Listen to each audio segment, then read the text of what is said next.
Olá pessoal, chegamos ao capítulo 12 do livro Um Curso em Milagres. O currículo do Espírito Santo. Tópico 1. O julgamento do Espírito Santo. Se queres acreditar no erro, terás que torná-lo real, porque ele não é verdadeiro. Então, se eu quero acreditar nessa ilusão que não é verdadeira, eu tenho que torná-lo real, né? Então, eu tenho que justificar para mim que ele é real e eu vou justificar para mim que ele é real manifestando ele. Então eu vou criar essa ilusão. Se decides que alguém está realmente tentando atacar-te, abandonar-te ou escravizar-te, reagirás como se ele de fato tivesse feito, pois fizeste com que o seu erro seja real para ti.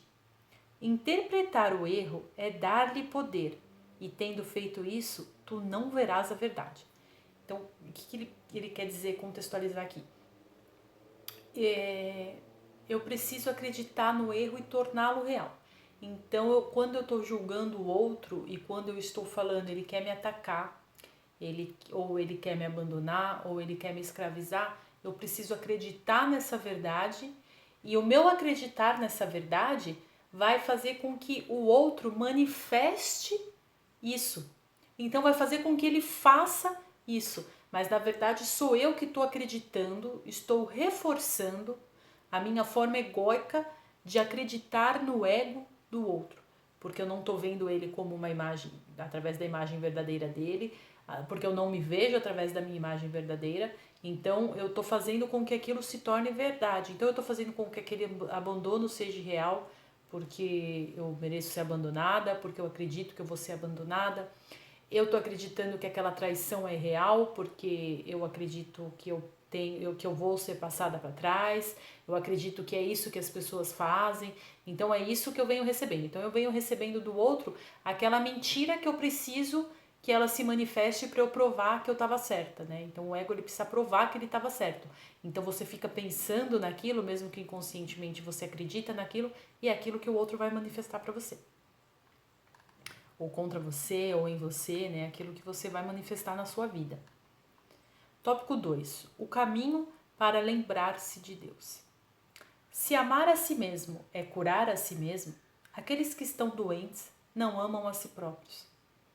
Portanto, estão pedindo o amor que os curaria, mas que estão negando a si mesmos.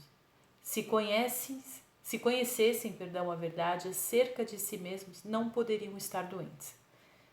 É muito importante nesse caminhar, no nosso caminhar de volta à nossa verdade, é muito importante que a gente trabalhe o amor próprio, que a gente reconheça o quanto nós somos amados, que a gente de verdade passe a se amar, porque senão a gente vai continuar doente, não só acamado fisicamente, mas a gente vai continuar emocionalmente doente. E como eu falei no vídeo anterior, se a gente não reconhecer esse amor em nós, não tem como a gente reconhecer no outro. Então é muito importante esse primeiro passo, gente. Esse primeiro passo tem que ser com a gente mesmo. A gente tem que se ver como um filho de Deus, cercado de amor de Deus, feito pelo amor de Deus, cercado de amigos espirituais que estão aqui à nossa disposição para ajudar a gente. Então a gente tem que aceitar esse amor, a gente merece isso, né? Então o se livrar da culpa é isso, é deixar esse amor vir para nós, é sentir esse amor, é vibrar esse amor. Porque senão a gente não consegue caminhar até mesmo pelo outro. Tá? E dar a um irmão o que ele realmente quer é oferecer a mesma coisa a ti mesmo. Pois é a vontade do teu Pai que conheças o teu irmão como a ti mesmo. Então, quando a gente tem que nos reconhecer em verdade, para que a gente aí sim consiga reconhecer o outro em verdade. Porque quando eu falo que eu sou pecadora, eu estou acreditando que o outro também é pecador. Agora, quando eu falo para mim mesmo, e quando eu acredito que eu fui feita com o amor de Deus, que eu sou mantida na inculpabilidade, na invulnerabilidade de Deus, que eu sou puro amor, que eu não posso atacar, né? Que eu não posso odiar, que eu só posso amar, porque o ódio não tem como me atacar, o ataque não pode existir para mim. Eu estou falando que todas essas características também servem para o meu irmão. E aí a gente consegue essa troca, essa comunhão fraternal que a gente precisa exercer, né? Um dos grandes pontos, uma das grandes chaves para o ser humano é a fraternidade. Tópico 3. O investimento na realidade. Uma vez que eu pedi que vendesses tudo o que tinhas, que o desses aos pobres e me seguisse, o que eu queria dizer era isso. Se não tens nenhum investimento em coisa alguma desse mundo, podes ensinar aos pobres onde está o tesouro que lhes pertence. Então aqui quando Cristo fala, ele não está falando que a matéria é ruim, né? Ele não está falando que ser rico, que ser próspero, que ter as coisas é ruim. Não é isso. Você pode ter o que você quiser. Você pode manifestar o que você quiser. Eu costumo falar que quanto mais se tem, mais se pode ajudar, não é verdade? Mais emprego se gera, mais você consegue ajudar o próximo a também gerar mais empregos. Você movimenta toda uma cadeia, né? Com recursos financeiros. Mas não é o que Cristo quer falar, não é se apegar a esses recursos, né? Não é esperar ter esses recursos para se sentir uma pessoa feliz, para poder ter gratidão com a vida. É o contrário, é se saber que você é feliz, ter gratidão pela vida, que aí sim você consegue manifestar os recursos de forma que esses recursos vão te trazer felicidade e não ao contrário, né? Porque as pessoas que têm muito dinheiro, mas que dão muito valor a esse dinheiro que tem, não são pessoas felizes. As pessoas que têm pouco dinheiro e dão muito ênfase no que não tem, ficam só pensando que a felicidade delas vai chegar só quando elas tiverem dinheiro, também são muito infelizes. Agora aqueles que têm pouco ou que têm muito, mas que são gratos àquilo que têm, porque sabem que são só questões circunstanciais dessa manifestação dessa vida de agora, que o tesouro não é esse, que o tesouro é o que a gente carrega aqui dentro, que é isso que a gente leva, essas são pessoas felizes. Então, quando Cristo fala abandona, vende tudo e siga, é isso, tipo, larga esses tesouros efêmeros que a gente se enraiza aqui, né? Que a gente fica preso nisso, porque tudo isso é ilusão, é uma ideia de um falso poder, né? Que não é verdadeiro. Larga e segue-me. Larga toda essa matéria ilusória e siga-me, siga a verdade. Siga a verdade daquilo que você é. É isso que Cristo quis dizer. Os pobres são simplesmente aqueles que investiram de forma errada e eles de fato são pobres. Posto que estão em necessidade, te é dado ajudá-los, já que está entre eles. Os pobres aqui, disso tudo que eu tô falando, tá, gente? Não o pobre financeiramente. Considera com que perfeição a tua lição seria aprendida se não estivesses disposto a compartilhar essa pobreza. Então, quando eu olho para essa pobreza e eu falo, isso é uma ilusão, se é uma ilusão para mim, é uma ilusão também para o meu irmão, olha o que eu consigo movimentar de aprendizado. Quando eu olho essa pobreza e falo, nossa, é verdade, que pobreza, que infelicidade, eu não estou ensinando nada, muito pelo contrário, eu estou reforçando a ilusão. Né? É a história da imagem verdadeira quando um ente querido está doente, quando algum amigo está doente. A gente não pode olhar e reforçar a doença do nosso irmão. A gente tem que olhar e falar, imagem verdadeira, harmonia e perfeição. Ele está perfeito, ele é um filho de Deus perfeito e essa ilusão já acabou, essa ilusão já foi criada, já foi curada por Cristo. E nunca o contrário, gente, nunca o contrário. Porque senão a gente está reforçando a imagem ilusória que aquele irmão está manifestando. Sempre que ficas com raiva de um irmão, por qualquer motivo que seja, estás acreditando que o ego tem que ser salvo e salvo pelo ataque. Se ele ataca, estás concordando com essa crença, e se tu atacas, está reforçando. Lembra-te que aqueles que atacam são pobres. Eles não conhecem o verdadeiro valor da coisa. Né? Eles ainda estão aqui, ó, guerreando e atacando por tesourinhos efêmeros. A pobreza dos teus irmãos pede dádivas. né? A pobreza do meu irmão é um pedido de ajuda para mim, é um pedido de desespero. O ato falho, o ato pobre do meu irmão, na verdade, tem que ser visto como um ato de desespero, como um ato de alguém que está perdido, que está pedindo ajuda. Não, lembra-te que aqueles que atacam são pobres, a pobreza dos teus irmãos pede dádiva, não mais empobrecimento. Ou seja, não mais eu fortalecer, reagir com mais ataque, é eu fortalecer esse empobrecimento, eu estar reforçando essa ilusão. Tens projetado para fora o que é antagônico ao que está dentro.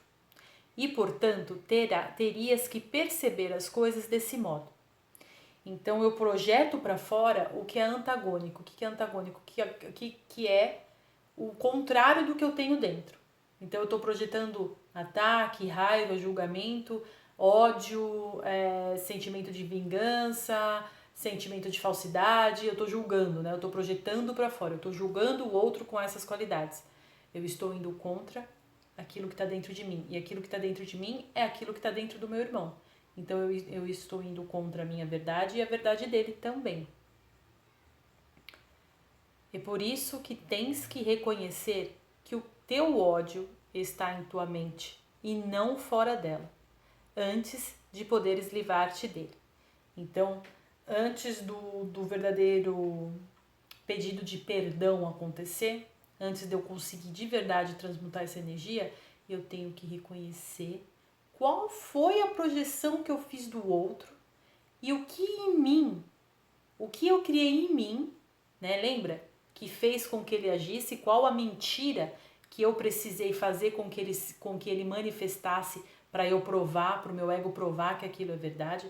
Então, o que eu criei com a minha mente que aquele outro agiu dessa forma comigo?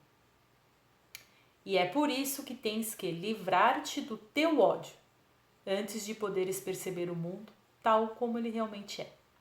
Então, para eu sair desse universo que eu criei, com todas essas ilusões, e para eu começar a ver o mundo de verdade como ele realmente é, eu preciso tirar essa bagagem negativa, essa bagagem ilusória que eu carrego, e eu faço isso através do perdão, e aí sim, os meus chakras se abrem, o meu olhar espiritual se abre, e aí eu vou conseguir ver o mundo da imagem verdadeira, eu vou conseguir viver o mundo da imagem verdadeira. Tópico 4. Buscar e achar. Com certeza é óbvio que ninguém quer achar aquilo que iria derrotá-lo totalmente. Sendo incapaz de amar, o ego seria totalmente inadequado na presença do amor, pois não poderia responder de forma alguma. O ego ele é totalmente contrário ao amor, né? Ele não manifesta nada em relação ao amor.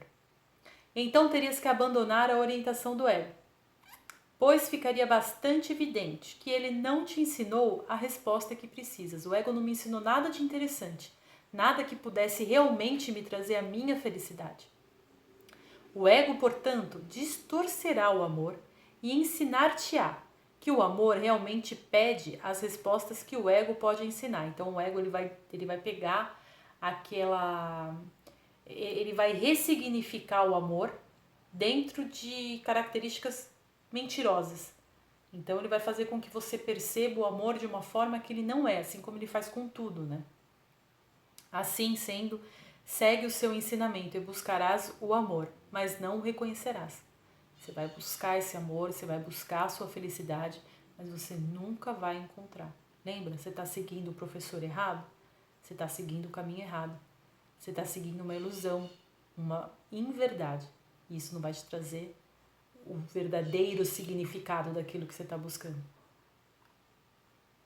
A expiação não é o preço da tua integridade, mas é o preço da tua consciência, da tua integridade. Então, não é que tudo isso que a gente está passando, essa expiação, ela é um preço que eu preciso pagar para ter a minha integridade. Não, a minha integridade está lá, ela está aqui, ela tá imaculada aqui em Deus. O que eu preciso é ter a consciência dessa integridade. A minha integridade, ela não foi maculada, ela continua lá, protegida. Mas o que eu preciso com a expiação é ter essa consciência, é reconhecer que eu continuo una com Deus. Tópico 5. O currículo são. Lembra? Currículo, o caminho são. Só o amor é forte porque não é dividido. O forte não ataca porque não vê nenhuma necessidade de fazê-lo. Lembra? A gente falou isso nos outros capítulos. Aquele que é forte, ele é forte porque ele tem a verdade dentro de si.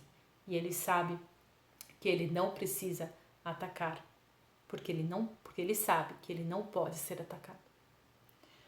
Como atacaste a ti mesmo e acreditaste que o ataque foi eficaz, contemplas a ti mesmo como enfraquecido. Né? Eu me ataquei e aí eu me vejo enfraquecido, mesmo inconsciente. Tá? Não mais percebendo os teus irmãos como os teus iguais e considerando-te mais fraco, tentas igualar a situação que fizeste. Usas o ataque para isso, porque acreditas que o ataque teve sucesso em enfraquecer-te. Então, quando a gente mesmo contestou a nossa verdade, contestou o nosso caminho, contestou a nossa hereditariedade, a gente se enfraqueceu, porque a gente se distanciou da nossa verdade. E nos distanciar da nossa verdade é a única coisa que nos torna fraco, né? Então a gente nos enfraqueceu e aí a gente acha que como nos enfraquecemos, o outro pode vir nos atacar. Porque a gente também não reconhece que ele também está machucado, que ele também está distante da verdade dele. Não, a gente nos reconhece como fracos, como quem precisa se proteger e o outro, que é mais forte, pode vir e pode nos atacar. Então, por isso sempre esse estado de alerta, né, que a gente vive. É por isso que o reconhecimento da tua própria invulnerabilidade é tão importante para a restauração da tua sanidade. De novo, por isso que temos que nos reconhecer, para que a gente possa saber que nada pode nos atacar, porque fomos criados pela força criadora de todo o universo, estamos com esta força criadora, então nada pode nos fazer mal, somos invulneráveis. Quando a gente acredita nisso, parece que uma paz entra dentro da gente. E aí sim a gente consegue passar a ver o nosso irmão não como um oponente. E aí a gente começa a trilhar o caminho de reconhecer o nosso irmão como um igual. Nunca vais reconhecer a total inutilidade do ataque a não ser reconhecendo que o teu ataque a ti mesmo não tem efeitos. E aí eu passo a ver que tudo isso não teve efeito nenhum quando eu percebo que eu continuo íntegra, que eu continuo imaculada, que a minha verdade continua aqui. Eu não deixei de ser o que eu sou quando eu comecei a acreditar nessas besteiras, quando eu criei o ego. Eu não deixei a minha verdade de lado. Não, a minha verdade continua aqui. Eu só estou optando por vivenciar ilusõezinhas bestas, ilusões infantis. Mas eu continuo sendo eu, na minha essência, na minha criação. E depende de mim voltar para ser o que eu sou de verdade. É uma opção minha começar a me ver na verdade, a me ver quem eu sou de verdade. Então, quando eu vejo que nada do que eu fiz, nada do que eu pensei fora da minha verdade me atacou em essência, que eu vejo que eu continuo pura, que eu continuo 100% o que eu sou em verdade, eu vejo, aí opa, peraí, então é verdade que eu estou invulnerável. Aí você passa também a acreditar na verdade do outro. Fica mais fácil, né? É o segredo. Por isso que eu sempre falo, o segredo é despertar esse amor próprio e não é um amor próprio assim, eu me acho bonita, eu acho que... É um amor próprio da tua essência, é você se reconhecer em essência. Para mim, a definição de amor próprio, para mim, Fernanda, é o reconhecimento da nossa essência. Porque toda a bagagem do amor vem com esse reconhecimento. Então, quando eu reconheço isso, eu não preciso atacar, porque eu sei que o outro ele é igual, né? E se ele está me atacando, eu só consigo acreditar que ele está em ilusão, né? Mas que não é a essência dele também. E aí a gente consegue manifestar todo esse trabalho que a gente vem falando aqui repetidamente que a gente deve fazer. Se estás tentando aprender como não aprender e o objetivo do teu ensino é derrotar o próprio propósito, o que podes esperar além de confusão? Então, se eu estou me ensinando a aprender errado, se eu estou me ensinando a não aprender, que mais eu posso esperar a não ser uma baita de uma confusão? Essa tentativa de aprender de tal forma enfraqueceu a tua mente, que não podes amar, pois o currículo que escolheste é contra o currículo, o caminho que escolheste é contra o amor, e não passa de um curso que te ensina como atacar a ti mesmo. No fundo, no final das contas, tudo o que a gente faz até para o outro, a gente só está fazendo a nós mesmos. Pensa assim, da mesma forma que eu tô lá atacando o outro, tô julgando, tô falando, agi errado, fui falsa, passei a perna, quis derrubar, trair, fiz um monte de coisa. Só que esse outro aqui, ele se reconheceu já. Ele sabe quem ele é. Então tudo isso aqui que eu fiz não abalou ele. Ele continua firme na essência dele, ele continua firme no caminho dele. E ele sabe que ele está no caminho. Ele sabe que ele está rodeado do amor crístico.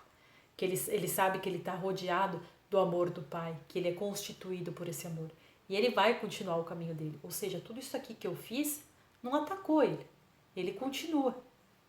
Então, por que o que o outro me faz tem que me afetar? É só eu seguir aqui igual ele. É só eu seguir em verdade. Que aqui aquele outro vai ficar, sabe aquele cachorrinho chato que fica latindo, mas que não, tipo, que late e não morde? Vai ser isso.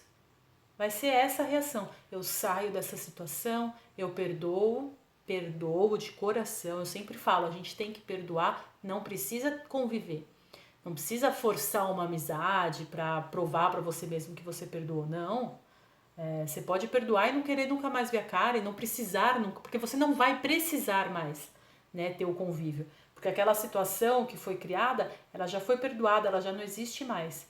Aí você sai dessa situação, você continua no teu caminho, porque você tem a certeza que os seus caminhos vão abrir, que as coisas vão fluir. Então, o que o outro faz também não precisa te machucar, também não precisa te afetar. Se você se manter convicto daquilo que você é, se você se manter convicto na sua verdade, você vai reconhecer a sua invulnerabilidade.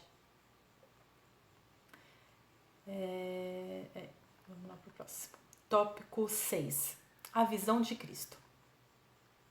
O Espírito Santo guarda a visão de Cristo para todo filho de Deus que dorme, né? Nós, os filhos que estão dormindo em ilusão. Em sua visão, o Filho de Deus é perfeito e ele anseia por compartilhar a sua visão contigo. Ele te mostrará o mundo real porque Deus te deu o céu. Então ele te mostrará qual é a sua verdadeira herança, qual é a sua verdadeira casa. Ele vai te colocar, vai te ajudar a se manter na tua frequência certa. Tópico 7. Olhar para dentro. Não existe nenhuma situação a qual os milagres não se apliquem. E aplicando-os a todas as situações, ganharás o mundo real. Então não existe nenhuma situação que a gente não consiga mudá-la através da aplicação do milagre, que é através da compreensão verdadeira daquela situação. Quando a gente coloca verdade em uma situação, qualquer situação que seja, a gente passa a mudá-la. Então não há nenhuma situação que a gente esteja vivendo que o milagre não seja capaz de curá-la. Quando a gente trabalha o perdão, gente, o que acontece? A pessoa muda com a gente. As atitudes, a pessoa começa a mudar de atitude em relação a você. Automaticamente. Você passa a não se chatear mais com a atitude do outro. E aí aquela atitude vai embora. Você passa a não precisar mais estar naquela situação ou naquele ambiente, porque aquela situação, aquele ambiente vai mudar, né? Então, ou você vai sair completamente desse ambiente e você vai encontrar um novo ambiente, ou você vai curar esse ambiente aqui. Então, eu costumo falar assim, se é um ambiente familiar, se está dentro da do teu núcleo familiar, você vai curar aquele ambiente. As pessoas vão mudar porque você vai mudar dentro de você. Se é um relacionamento, aquele relacionamento vai mudar, ou você vai ver que aquele relacionamento não é para você e você vai sair dessa situação porque você sabe que vai encontrar uma outra melhor. Se é dentro de um trabalho, se é dentro de um grupo, a mesma coisa. Você vai curar aquela situação, as pessoas vão passar a agir de forma diferente, ou quando você curou aquela situação dentro de você, você continuou de uma forma diferente, ou você também encontra um outro local, um outro trabalho, um outro grupo que vai estar de acordo com a frequência que você está vibrando. Então, o milagre, ele cura a nossa frequência. Ele faz a gente ver de forma diferente. Quando a gente consegue ver através dos olhos da compreensão, quando a gente consegue ver através dos olhos da verdade, a gente passa a vibrar diferente em relação àquilo. Né? Então, é isso que faz o milagre. Porque daí, com essa mudança, e aí com a tua mudança de vibração, de sentimento, de reação, né? A mudança da tua emoção, da tua reação àquela situação, você cura, né? E aí isso vai fazendo com que os milagres aconteçam. E não há situação em que o milagre não possa acontecer, em que o milagre não possa curar. Pois nessa percepção santa, a integridade ser-te-á restaurada, e da tua aceitação da expiação para ti mesmo, ela se irradiará a todos. Então começa na gente para irradiar a todos os demais. A todos aqueles que o Espírito Santo te enviar para a tua bênção. Então a todos que estiverem presentes na sua vida, você vai mudando e essa bênção ela se estende. Por isso que o outro muda. Porque a gente mudou na gente. A gente deixou essa bênção do Espírito Santo passar por nós como se fosse assim um filtro, e aí ele passa e ele vai pelo outro, né? Então fala, se vocês forem estudar alguém que conheça, que esteja aqui vendo o vídeo, no Espiritismo não falam que os seres eles precisam da nossa energia vital, do nosso campo energético, não sei se esse é o termo correto, para que consigam, por exemplo, em trabalhos de cura, né? Precisa que a gente seja o canal para que aquela energia passe através de nós para o outro, né? Por isso que a nossa oração ao nosso irmão tem tanto poder, tem tanta força. Mesma coisa com o milagre. Então, quando a gente está curando na gente, aquela cura, ela atinge o coração do outro também, né? E aí ele passa a agir diferente. Em toda criança de Deus está a sua bênção. E na tua bênção, as crianças de Deus está, e na tua bênção, as crianças de Deus, está a sua bênção a ti. Então, existe o amor de Deus em todos nós, crianças de Deus. E o meu amor por uma outra criança de Deus só fortalece o amor de Deus por mim. Porque me faz reconhecer, né? É amando que a gente reconhece o quanto a gente é amado. E vice-versa.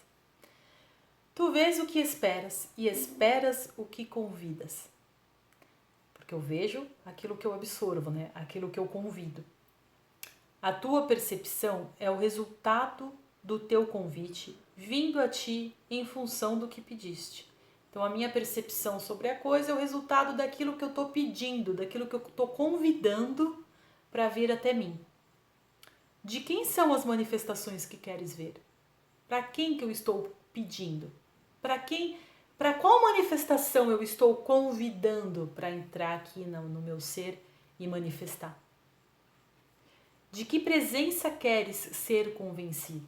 Eu quero ser convencido pelo ego ou eu quero ser convencido pela centelha? Pois acreditarás naquilo que manifestas, e do mesmo modo como olhas para o que está fora de ti, verás o que está dentro de ti. Então, toda aquela manifestação que eu estou julgando do outro, ela está primeiro aqui. Eu vou reconhecer isso, vou curar isso em mim, aí eu vou ter força, sabedoria, eu vou ter compreensão para curar isso no outro. Por isso a necessidade de sermos honestos e sinceros com a gente mesmo nesse trabalho. Porque tudo vem da gente. Nós somos os co-criadores da nossa vida, gente. Nós somos os únicos responsáveis pela manifestação, pela materialização das coisas que a gente está vivendo. Então, cabe a nós decidirmos quem estamos convidando. Se a gente continuar vendo através dos olhos do ego, a gente vai continuar manifestando tudo isso que não tá legal. Agora, se a gente deixar a centelha entrar, a centelha vai fazer com que a gente olhe com os olhos da verdade. A centelha vai nos ensinar a compreender o outro, a compreender as nossas manifestações. E aí todo esse milagre vai ser operado, toda essa mudança que a gente tanto busca, ela vai começar a acontecer. Eu dou a minha palavra para vocês, porque eu já vivenciei isso inúmeras vezes, estou vivenciando isso. Então, assim, acontece. Quando você começa a manifestar, acontece sim, gente. Quando olhares para dentro e vires a mim, a Cristo, será porque terás decidido manifestar a verdade. Né? Então, não, eu optei e eu quero seguir a minha centelha divina. E aí a gente começa a ver Cristo dentro da gente, a gente começa a ter uma pincelada do que é o sentimento de Cristo, a gente começa a reconhecer isso em nós. E à medida em que a manifestas, tu a verás tanto fora quanto dentro. Depois que eu manifestar isso em mim, eu consigo ver no outro.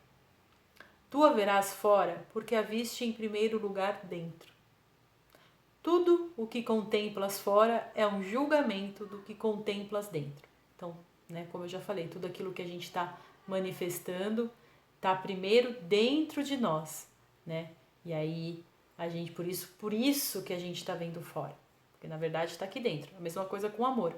Quando a gente convidar esse amor a habitar aqui dentro, a gente consegue ver ele fora também. Tópico 8. A atração do amor pelo amor. Filho de Deus, não te contentes com o nada. O que não é real não pode ser visto e não tem valor. Ou seja, nada do que a gente está vivendo em ilusão aqui tem valor algum. Nada, gente, nada mesmo.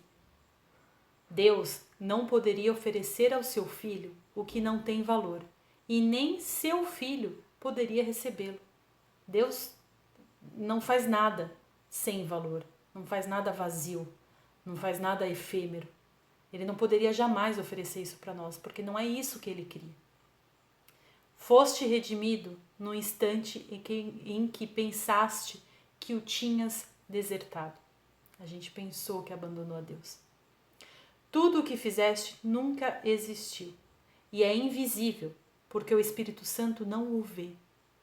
Para Deus não existe essa separação.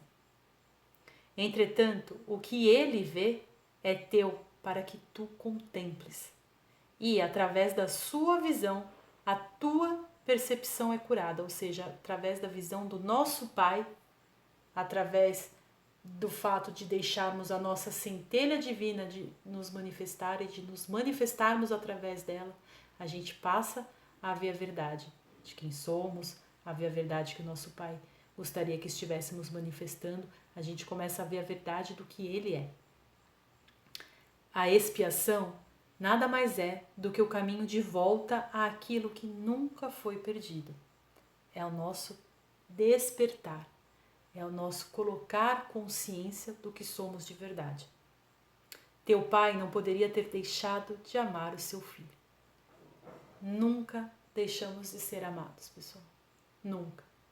Optamos por questões infantis, que aos olhos da força são vistas como infantis, mas está tudo bem, está tudo certo, faz parte da nossa jornada. Acredito que lá na frente, quando cada um de nós despertarmos, nós vamos entender ou vamos tirar um proveito de tudo isso. De repente uma fé que não era tão inabalável vai passar a ser inabalável, porque a gente se distanciou dela e depois quando a gente... nessa distância, nesse distanciar, a gente viu a falta que ela nos faz, né? A falta da nossa verdade, a falta de não viver na nossa verdade. Olha toda a bagunça que a gente cria quando a gente não está conectado com a nossa verdade. Aceitar a nossa verdade, aceitar que existem forças maiores que sabem o que é melhor para nós, forças maiores que nos orientam na nossa evolução nesse planeta, em outros planetas, em outras dimensões. E sempre, sempre considerar que a nossa felicidade, ela faz parte do plano de Deus pra gente, né? Aceitar isso com toda a força e pedir uma única coisa, pelo menos eu peço uma única coisa, que seja feita a vontade de Deus na minha vida. Sempre, gente, sempre. E aí é ter a certeza que os nossos entes amados estão protegidos no amor de Deus, que todas as nossas realizações pessoais, elas vão acontecer protegidas e guiadas pelo amor de Deus, né? Com a sua força, com a sua prosperidade, com a sua inteligência, ou seja, todos os atributos que a gente precisa para manifestar a nossa felicidade, a felicidade daqueles que a gente ama, para manifestar o perdão que a gente tanto precisa. Tudo isso está em Deus e tudo isso Deus nos protege para nós na doação da nossa centelha divina, né? Que ela, como diz o livro, ela existe enquanto a gente estiver em expiação, porque depois, uma vez unificada, a gente vai passar a ser, né? Não vai ser mais algo diferente daquilo do que somos, que na verdade não é, mas a gente vai unificar isso. Então, quando ele fala que a centelha ela é necessária somente nesse momento de expiação, é isso, porque quando você absorve, aquilo não vai ser mais um pacotinho que você tem que escutar, aquilo é você, né? Não está mais dividido. Assim como você unifica com a centelha, o teu ego desaparece. Então, gente, não existe nada que a gente precise pagar para poder voltar para casa, não existe isso. A força não quer isso, a força ela quer que a gente acorde. Deus precisa que a gente unifique com Ele. Ele nos criou e existem dentro, é como se existisse uma lacuna, é como se Deus sentisse falta. Não porque a gente não está lá, mas porque a gente está dormindo. Então vamos acordar, vamos unificar de novo com o nosso Pai, que é isso que Ele espera de nós. É isso que todos os nossos amigos espirituais aguardam e nos protege, né, para que a gente chegue a isso com tanto amor e com tanto carinho. Obrigada, pessoal.